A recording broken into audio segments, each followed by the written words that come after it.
Morning cities, I'm Eric Arias and welcome to the second iteration of the EARTHBOUND MEGAYAP. In this series I just talk about a bunch of text, discoveries, and new releases that are gonna be pretty good in Earthbound. And unlike the last time I did an EARTHBOUND MEGAYAP, this time I have 3 months worth of stuff instead of a single month of worth of stuff. So this is gonna be probably way longer than the last one. And also, having better editing this time is really not gonna help me produce this video, but oh well, I wanna make better content from now on, so guess I'm gonna do this now. There isn't much else to say, so let us begin. So this video is gonna be divided in 2 sections. The first half will be just the Genesys text, and then the second half will be new releases, which are mostly for advanced, but like 99% of them are gonna be finding a better home in Genesys than in advanced. So it really goes back full circle to Earthbound doesn't do jack unless it's in exactly Genesys. Either way, let's begin with our first card, Radiant Typhoon Vision, and I guess MST as well. So ratios are all gonna be on screen, so I don't have to talk about them. And well, let's just talk about the card proper. Radiant Typhoon Vision is a really cool card, I think. It's a sort of a consistency booster, a little bit of a breaker, and can also be used as a disruption by adding MST, and then using that to pop a continuous or a field spell. In advanced, it's not that good, because first of all, its breaker potential is not as great because MST just doesn't cut it anymore in advanced, and also because in advanced, Earthbound just doesn't play that many quick play spells. You do play some stuff like Wanted and I guess Boardbreakers, but Radiant Typhoon Vision itself isn't that great and kinda drags down the quality of the other board breakers. And also in advanced, you usually aren't gonna be playing quick play fusions unless it's a casual build. So this and that is essentially just the Genesys format power level, so we might as well just talk about Genesys. And the reason you don't play quick play fusion spells in advanced most of the time is because, well, you would rather build your deck to be more consistently powerful into hand traps, and so a card that needs 2 specific cards in hand, including an Earthbound, plus itself to extend into anything really, it just gets a little bit awkward. You might as well just play diabellstar and hope that gets you farther. And also, as if you really want to push through hand traps, you can play stuff like Nightmare Apprentice, more azamina LZ, the Diabell's package, you know, stuff that actually goes past hand traps, unlike a fusion spell that could be a little awkward to use up. Anyways, let's get into Genesys. And well, as mentioned before, the main benefit you get from a lower power format is that you get to play more quick play fusions. 99% of this is just because diabellstar is dead, she got gutted, and your other extenders like Garbage Lord and Metal Zoa don't really cut it. Sorry, not Metal Zoa. Every time I call it Metal Zoa, it's Zoa the Fiendish Beast. Don't really cut it because they don't really push through hand traps as well, and especially aren't that great going second. So playing more Earthbounds with more fusion spells is more consistent and better to push through set disruptions. And that's where Radiant Typhoon comes in as a little bit of a synergizer, since if you do not need one of your quick play fusions or one of your board breakers, you get to convert it into free consistency pretty much.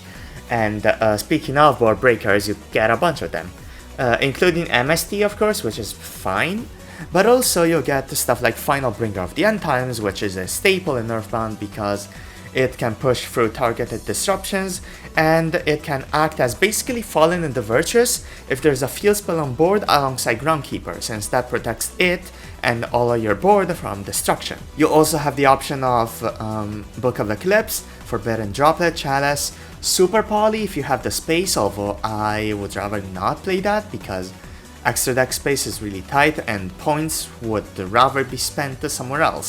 I personally do feel like as non-engine, this, in pure Earthbound at least, is the best option you do have. Because you're already playing 6 quick play fusions, plus Final Bringer of the End Times is just such a good synergizer, and you have 3 additional slots usually to be able to play stuff like Chalice, like Eclipse, and Droplet sometimes if you have the points for that. And that's about it for Radiant Typhoon Vision. So this section is all gonna be about ways to beat Nibiru and Dark Ruler, and that's mostly because, well, in the past 3 months I haven't really been doing much researching and Fury crafting, with the exceptions mostly just being ways to beat the said 2 annoying cards, because, well, Earthbound really doesn't have that many good plans into these 2. Outside of the Chimera and Allure Queen variants, so I put my focus mostly here. So let's start with one that beats both Nibiru and Dark Ruler, but a little bit awkwardly, with the Archfiend package and Aerial Eater. Starting with Aerial Eater because it's the enabler for this whole thing. Usually you're gonna be using it in non-Booyo lines, aka in lines that go for Rushiela into Sinful Sweats the White Forest, to go into Kraken, but this time you're going for Aerial Eater, which then gets Mutiny, and Mutiny can get either Gremlina or Kraken on board, and that also gets you Mutiny as an additional grind game tool, which is pretty nice. But the other send that you can use for Aerial Eater, which is usually gonna be played in the side deck alongside its whole package, is gonna be Archfiend Harris. Archfiend Harris lets you add any fiend when sent to the graveyard by a card effect. And, well, there are a bunch of options, and I'm gonna be talking them in no specific order because I don't know how to order these, and frankly I wanna talk about Ghastly Glitch first. So let's start with that. Ghastly Glitch is a card that requires a fiend on board to destroy a card on field and send a fiend to the grave. Very simple.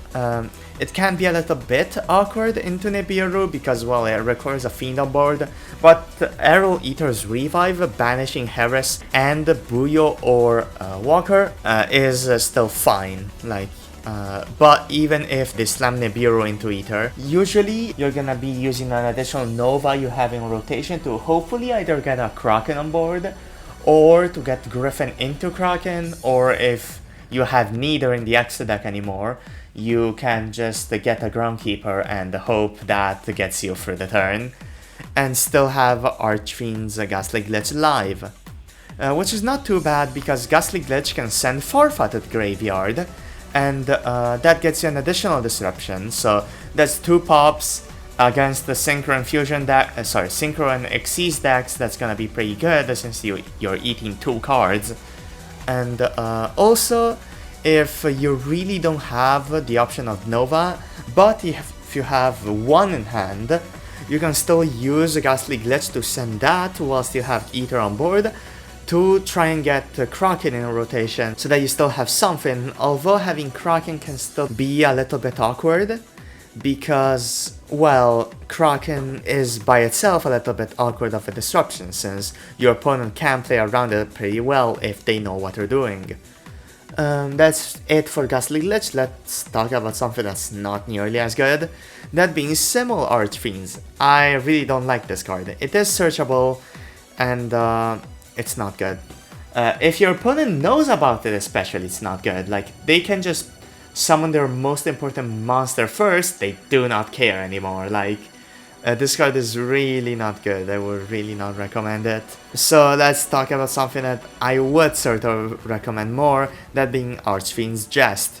It allows you to summon any level 7 and lower Archfiend, and that's gonna be Archfiend's Advent, which is pretty much a Garnet. It's not a Garnet because it just can summon from hand, but unlike Farfa and Harris, this requires to be in hand or deck. It cannot summon from grave, so that's kinda awkward. But still, Archfiend's Advent can Snatch Steal, and Jest does not require a fiend on board, which That's why you could debate it's a little bit better, since it's more consistently available for you to use.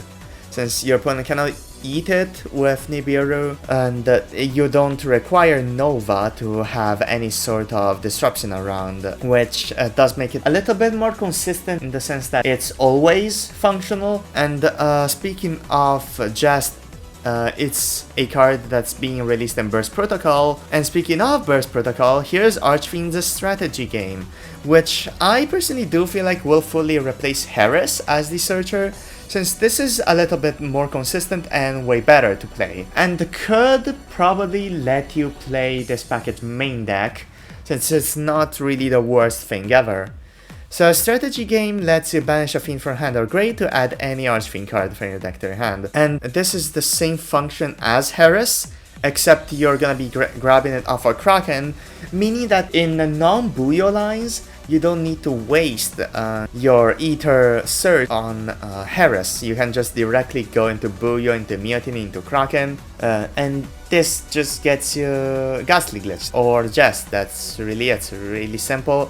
It beats Nibiru fine, and it's decent in the Dark Ruler since it's a layer disruption, although I don't think it's better than the next package I'm going to be talking about. Alright, so we can now talk about Power Tool Dragon, and I did not expect it to be as good as it actually was during testing. So this package is gonna consist of the ratios on screen, and you're gonna be playing Premature Burial, which just got buffed to be only 3 points, which means a playset is 9 points. And this can be a little bit awkward going second, because Premature Burial is just a mediocre extender, but Power Tool Dragon is so good. Its main purpose is going to be, of course, to get Crystal Wing. You make a 7, go into Power Tool Dragon, go for a Premature Burial, then summon a Keeper from Grave, go into Crystal Wing, and you're protected from Nibiru. And the Crystal Wing is also just a great disruption. In this package you could technically play Living Fossil, although I personally don't really like it that much. The main drawback is not being good in the grind game, since it negates the effects and can only summon lower level monsters. And as an additional drawback, it banishes stuff you bring back, meaning you can't revive it with Griffin, which can be a little awkward for lines that harmonic into Gremlina, like most Booyah lines, which is where you would actually go for Power Tool. FYI, if you didn't know, Harmonic does not fusion summon, meaning that Gremlina cannot be revived by Griffin, meaning that you don't have Keeper nor Gremlina for your grind game, which just gets super awkward after a certain point. As an additional drawback, it's also once per turn, unlike Premature Burial, and like, come on, 9 points is not that bad for a Nibiru out in a deck that really dies to Nibiru. And it's been pretty strong in testing so far. And as an additional thing you get to play with this package, you can play Axe of Fools if you really want to have the search be essentially guaranteed. Like, if you draw Premature Burial, you can still use a Power Tool Dragon. And Axe of Fools is the least bad of the search targets you have, since it acts as a board breaker and also lets you run Power Tool Braver Dragon as a substitute to Croco Dragon. You're forced to play this. It's just as good as Croco Dragon in my opinion, but since you have more incentive to run it because you're running Axe of Fools, you might as well run it, why not? Axe of Fools negating Braver Dragon literally does not matter, because Braver Dragon sends the equip as cost to negate, so it will be off Braver Dragon whilst the effect is resolving, therefore it won't be negated. But if you don't like Braver Dragon or think that the grind game is more important, Croco Dragon is going to be better. Oh yeah, oh my god, I forgot to mention this, I'm so stupid. This package is really good into Nibiru and literally useless against Dark Ruler, which can be annoying, but oh well, just most lines that are gonna get you here are gonna go through Reciela, which still means you have a Symphos Poison White Forest as a play into Dark Ruler, I suppose, which is not the worst thing ever, using Draco's Tapelia or Guardian Chimera. And as a really important note, the reason this package is so good and why I had a lot of success with it during testing is because it's a level 7 synchro, and level 7s are a little bit awkward in this format. Moonlight Dragon is fine, it's not great, and Dawn Dragster is hard to justify sometimes, so something that's 11 points less and it's arguably just as good of a payoff as Dawn Dragster. Crystal Wing is just really nice. And the level 7 is one of the more important levels to fulfill in Earthbound, because Keeper plus Gremlina is gonna be a situation you're gonna be finding yourself in a lot, whilst going second and even going first if you're going through hand traps. And yeah, that's pretty much it. Sometimes you get to use Vision plus Sweeper, although that's a little bit niche. And yeah, I really do recommend you play this package. It's a lot of fun. And it's not too bad going second, so you can main deck this, I feel, but also you should side deck this out whilst you know you're going second. And as the last package for this Genesys section, we have Odion. And this is mediocre into Nibiru and really good into Dark Ruler. So let's start with why you would play this, and it's mostly because you get to search it off of Treasures of the King. You can search this card with Kraken just like strategy games, so they're really side grades to each other pretty much. Treasures gets you Apophis the Serpent, which then gets you Swamp Deity, and that protects you from Dark Ruler really well, since it negates Dark Ruler outright, instead of just trying to sway away from having your entire board being eaten by it, which is really nice. And I personally would recommend the small package you see on screen right now, but you could play the bigger package, which includes at least one Merciless Scorpion, one Temple, and also one guy, one man, one guy. Sorry, I meant one man with a mark. That can also be accompanied by an Uru, since you might as well play the fodder for it, and it's not too bad since you can still send the Uru for Nova, although I really wish that were Piscu. Thank you, Konami.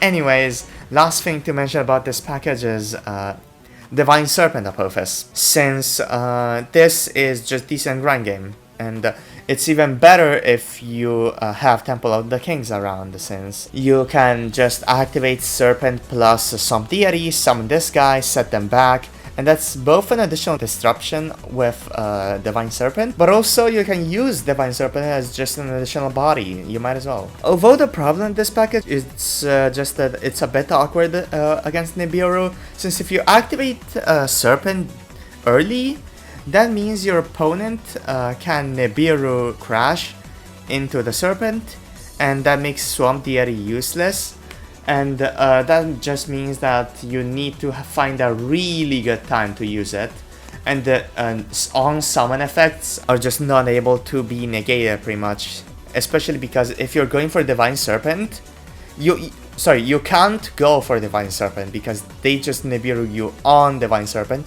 Therefore, both of your Apophyses just die from there, which is just not good. That's really it for the Genesys section of this video. Let's talk about Advanced. Well, mostly Advanced, but also a bunch of cards that will have more potential in Genesys.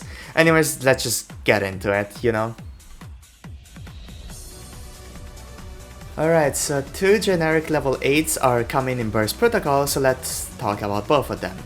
Starting with Ecclesia of the Black Dragon, and completely ignoring Following the Virtuous because I don't want to talk about it, like it's fine in Earthbound, it's the same as other decks. Ecclesia of the Black Dragon, which I'll shorten to Ecclesia, is a really strong card. Its main application is going to be basically as an out to Nibiru. It's in azamina, probably not going to be as good as the Dragoon package, which is going to be usable once Maze of Muertos comes out around the time Burst Protocol releases. So yeah, I'm not sure about that, but in everything else, this is pretty good. It's, first of all, I need to mention this. This is a synchro monster that works with harmonic synchro fusion. It does not require being synchro summoned to apply any of its effects, and that's fantastic. It does require 3 actually additional slots to actually be used, but it's worth it, I feel. Certain with how you would play this card, you just summon it, then wait until your opponent's turn to go into Cartesia, then Cartesia into Grand Guignol. Grand Guignol gets you a Garura or Malong, then you go into Luluwa Lilith once they trigger Grand Guignol's effect, and that's an additional negate. How do you play into the Nibiru with this? You just wait until the Nibiru, then use Ecclesia, summoning Cartesia to let her die to Nibiru. Then on the opponent's turn, since Ecclesia revives herself, you summon Cartesia back, then use her plus the Nibiru token to Grand Guignol, and that goes from there. You're typically gonna be using Garura because of this, since Malong isn't really helpful and actually actively harmful if Nibiru is used.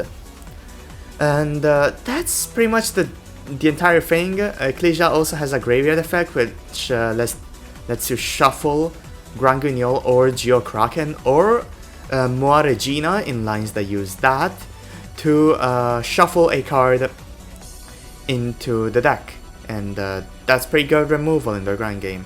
And also, speaking of Grand Game, Cartesia can grab herself back from the grave every single turn, which is nice discard fodder and sometimes a normal summon if you really need it, although that's a little more niche. Still, it's a bonus, you might as well take it. And as another bonus, Cartesia isn't that big of a brick, because you can use her plus Azamina LZ sometimes to go into your Azamina fusions. And that's a decent bonus. Plus, she's a free discard fodder, basically. Yeah, so it's not as bad as some other bricks. And also, in Genesys, this package I feel is gonna be really strong. As mentioned earlier, most of these new releases are gonna be fine in Advanced, but the main home they're gonna have is gonna be in Genesys. And this package I feel is gonna be the best one to beat Nibiru, even if it's not as good into Dark Ruler. You just gotta take the little wins, you know, because it does not contain as much main deck space, and level 8 is a really comfy level to have everywhere basically for Earthbound. And I don't think this card is gonna be pointed, because Fallen Divergers is gone, and they're most likely gonna be pointing White Albaz, which, speaking of that card, this card doesn't work in Earthbound. It locks you into level 8 fusions and synchros. I don't know if it locks you into level 8 synchros as well, but even if it doesn't, and you can still summon level 6, level 7, whatever, not being able to use Grimlina is a very big nail in the coffin. Summoning Kraken is fine, but with harmonic lines being really awkward without Grimlina, you're not getting there. If he only locked into synchros and fusions like an Earthbound, he would be such a good card here, but unfortunately he's not, so oh well. Let's now get into our second generic level 8 synchro, that being Nightwing Priestess. And this is alright. It sets Assault Mode Activate on Special Summon, which means it's usable with Harmonic as well. Then you discard a card to summon Side Reflector, which then gets the field spell. And the field spell gets you Stardust Dragon Assault Mode from the extra deck, pretty much. You use Assault Mode Activate whilst the field spell is online, and that gets you an Omni Negate.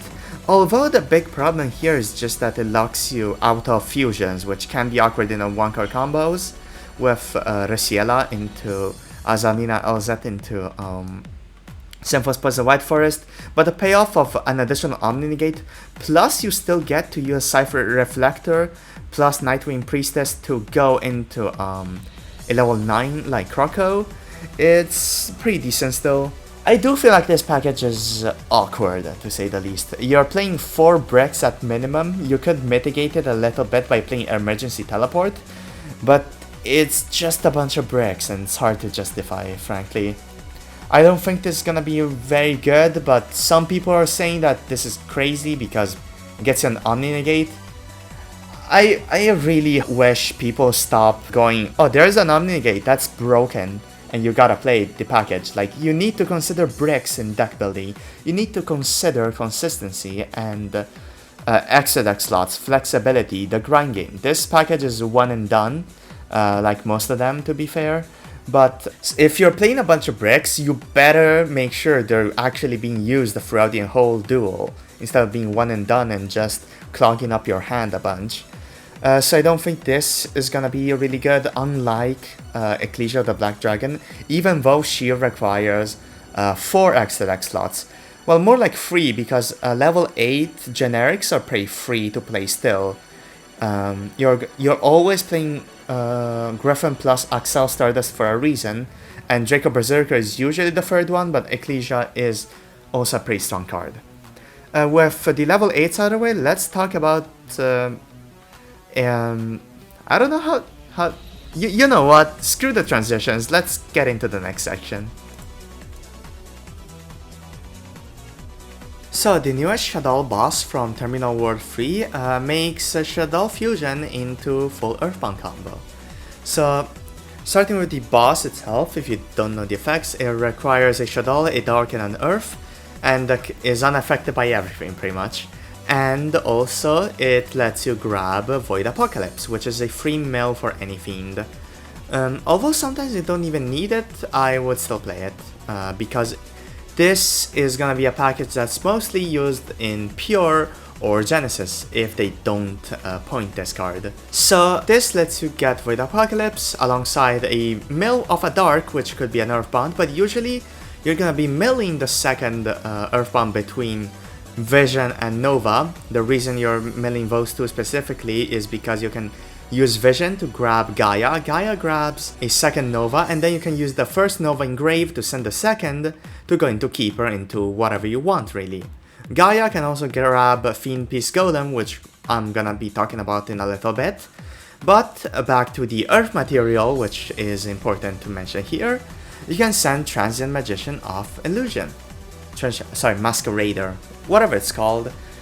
This lets you banish Shaddoll Fusion to summon itself, which is really nice because it's a free body, you take it. And then can send, well, any fiend, which, well, means you can just get a body in addition to a mill and don't need to use the dark material on an Earthbound mill, which also means you can get, well, there aren't many dark extenders, unfortunately, nor Earth extenders except exactly Glow Bulb, which isn't really useful because it's a tuner. You can go into Dragon as your dark material and Genius as your Shaddoll material. And since this is pure, you're gonna be playing a bunch of fusion spells, which means the bricks are not gonna be really that bad since you can summon Guardian Chimera, or in the case of Dragon, you can summon Gremlina, or in the case of Masquerader, you can summon this card I'm gonna mention right here, Nightmare Eyes Restrict.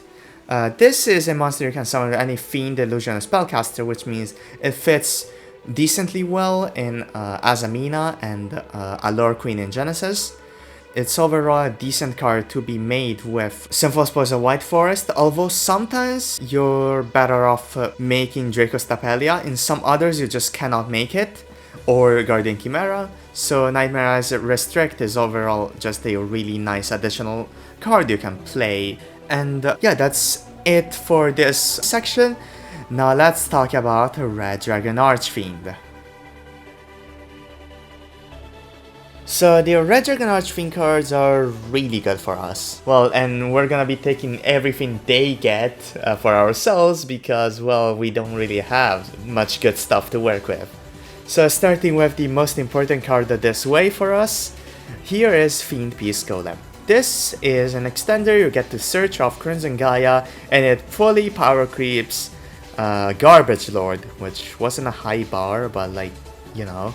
This is still an extremely important card for us, not only because it makes Gaia no longer a brick when drawn alongside an Earthbound, but also in variants playing multiple Gaias to get into Nova, Gaia isn't necessarily just an enabler for Nova, but can also be used for Fiend Peace Golem, which then can be used as an extender for your Earthbounds, and that's really nice. As an additional thing here, you can also just search this guy mid-combo, not only with the Neo RDA Synchro, which, to be fair, you should first go for Vision, then go for this guy, but also you can search this mid-combo with Grimlina into Vision, into Gaia, and well, this enables a bunch of stuff. But I still haven't mentioned the rest of the effects outside of the special summon, which is that it can level modulate, which is a little bit niche, mostly because Harmonic Synchro Fusion does not count the levels in the graveyard, so it's basically irrelevant for that. But mid-combo, or if you're doing something to summon a Dark Synchro to then go into Harmonic, you can still use it for basically whatever you wish to. And also, the other more relevant effect is that when sent as Synchro material for an RDA Synchro, it can target a level 4 lower Fiend in the grave, it revives it, which basically means that you get the Synchro for free by sacrificing Fiend Peace Golem, since you get back your tuner. And this is just additional nice stuff. There isn't much to say here, it's just such a good card for us, it's literally perfect. And well, I'm sad to say that Garbage Lord is garbage and unplayable, but at least this guy looks really cool whilst power creeping him. Let's talk about the RDA Synchro now, since that gives you a little bit more context around all of this. So the only relevant effect here is just that on Synchro Summon adds any Red Dragon Archfiend card. That's it. It gets you Gaia, Vision, Fiend Peace, the Trap card, the Neo Spell card. Although, like, most of the time you're going to get in, Vision or Gaia first. Gaia is literally the gateway to all your other cards and gives you follow-up, so you might as well add that instead of anything else first. And also, this is summonable off a bunch of lines, so it's not that hard to make, which is an additional bonus, which also means that sweeper lines finally do get to get access Vision, albeit a little more awkwardly, but look, you take what you can get. And well, there really isn't much else to say here, unless we mention the next card, which is Crimson Call.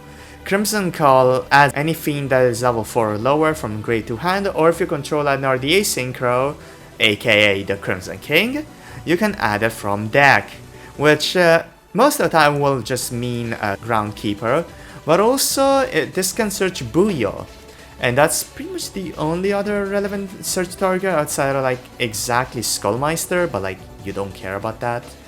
And this is great in theory, but I am unsure in practice, because this is a brick that you need to specifically search Keeper in lines that you do not have it, but you do have a Gaia or a Vision to then search either Gaia into this or directly, or search Vision into this.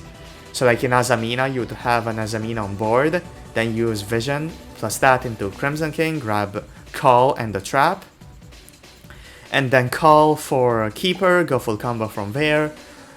Although, like, I don't know, I feel like building your deck to be more consistent rather than playing additional starters in exactly Gaia and Vision that may not be live sometimes because you just don't have the one card combo pieces for them specifically, can be a little awkward. Like, sure, you can get yugioh, but you know, when you're considering additional bricks and stuff like that, you really need to consider the consistency lost and also the non-engine slots lost.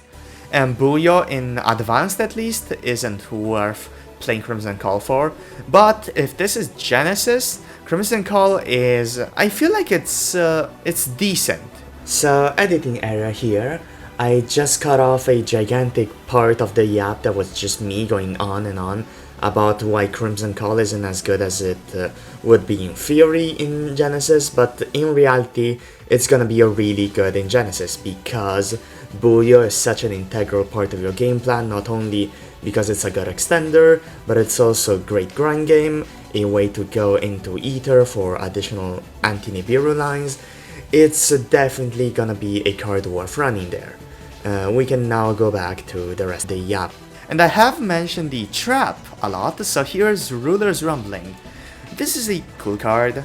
It revives a Dark Synchro, which also includes Griffin, and well, that's really good, I suppose. And then it retrieves some banishment as well, and this is also, notably, searchable off of Gaia and recyclable off of Gaia, which means you get to revive Griffin even if you banish it, and it's recurable infinitely, and that's really nice. And the other relevant effect is that at 5 summons, it's basically Book of Eclipse a la Nibiru, which is also a decent plan into, well, Nibiru itself, and also Dark Ruler, since it's an additional disruption. And I guess if your opponent summons 10 times, it's unrespondable, although not sure what they will respond with, but like, it's something. It's not gonna matter though, like 10 times and then you flip this up. I don't think they're gonna let you do that.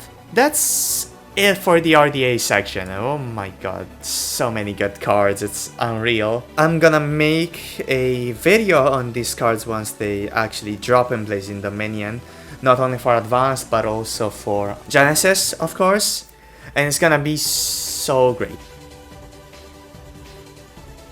So, an area card is now technically playable in Earthbound. Possessed Resonance is a really cool card, actually. It's... God, how many times have I said actually in this video? Oh my god. So it Moons a monster and then summons any Charmer or Familiar Possessed from your deck. That can include either of the 2 dark cards, or you could play Area for the comedy factor. This doesn't sound great because it's a 3-to-1 starter break ratio, but at least the Possessed Resonance can summon from Grave, which is not too bad. And in addition to this, you could also play Spirit Charmers, which grabs 2 Charmer, Possessed, or Familiar Possessed cards from your deck to your hand, and sets one, adds the other, but like, setting doesn't really matter if it's a normal spell or a continuous spell like Awakening of the Possessed. I wouldn't recommend running Awakening here because it's fully a brick. Same thing goes with Possessed partnerships, but at least this guarantees a disruption and kinda outs Dark Ruler and Nibiru, so it's not the worst thing ever. This could be like a decent main deckable extension slash disruption package in Genesys. Oh yeah, I forgot to mention, the reason you wanna play an additional target for Spirit Charmers to search like Possessed partnerships is just because if you draw Dark, the card is completely off, you cannot use it at all, which can get annoying. And like, I usually do say, don't play more bricks if you don't wanna draw the bricks, but in this case, Possessed partnerships isn't really the worst thing to search. So you might as well. And like, the whole thing about this package is just that it's really cool that Possessed Resonance is both an extender and also a breaker. It can be even used turn 1, so like this package is really flexible, and I love these kind of packages, you know? I've had to cut this section up so many times because the more I read some of these cards, the less hype I've had for them.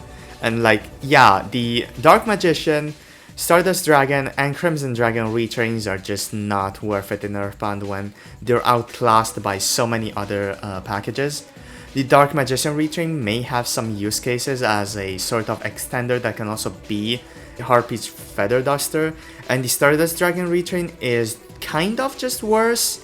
Ecclesia the Black Dragon, it's brickless and it requires 1 less extra deck slot since you can play it with 1 Stardust Warrior and 1 Stardust Charge Warrior in case they crash into the Stardust Warrior, but overall this is just kind of a worse plan into Nibiru than Ecclesia.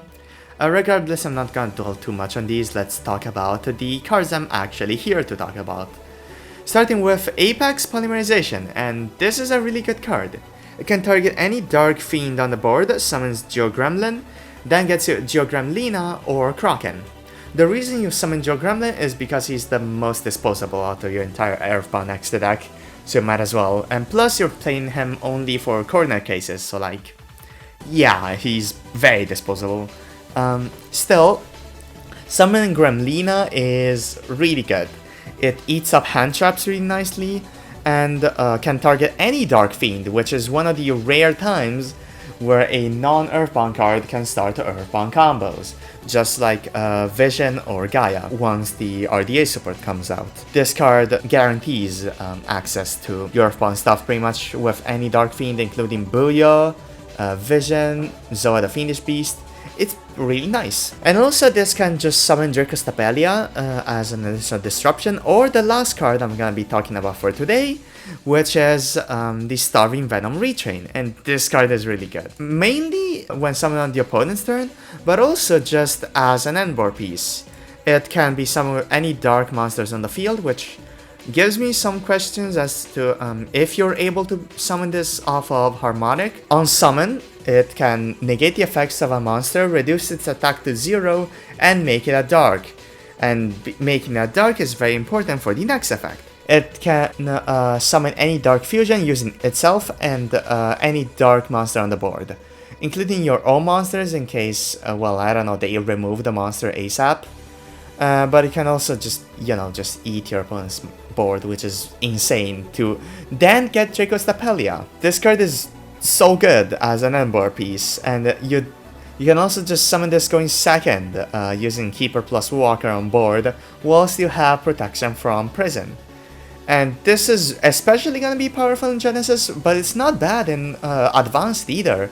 Like, you can summon this instead of Kraken most of the time, and it'll give you more interruptions. It can be awkward in Advanced for extra deck space, but you know, it's such a good card, why not? Editing area here, I completely forgot to mention the Hero Fusion, which is alright. I personally wouldn't play this over something like Dracostapelia or the Starving Venom Retrain, but this is cool. It gives you a decent amount of grind game and gives you a draw 2. And that's decent. The problem here is just the space for the kinda mediocre reward. Like, drawing 2 is always nice, but usually when you're making fusions like this, you would rather have them be disruptions rather than just draw power that could hopefully get you into a disruption or something. Still, I wouldn't blame you for playing this guy in Earthbound because, well, first of all, he looks really cool, and second of all, shuffling resources back, especially synchro monsters, which are hard to get back in the grind game, is a really good use case for this card. Yeah, this Megayap has been a lot shorter than I expected. I'm pretty sure it's because the last Megayap was one segment of non-stop yapping, and I just made way more mistakes and said more nonsense. In this one, I just did a lot of takes, and yeah, that was also a pain in the ass for my throat. God, this took 5 hours to record. This is also excluding the one recording session I completely deleted, which was 2 hours long. And sorry, the recording itself was like 30 minutes, but like the recording session was 2 hours long, and that was a pain in the ass. And that's it for the Megayap.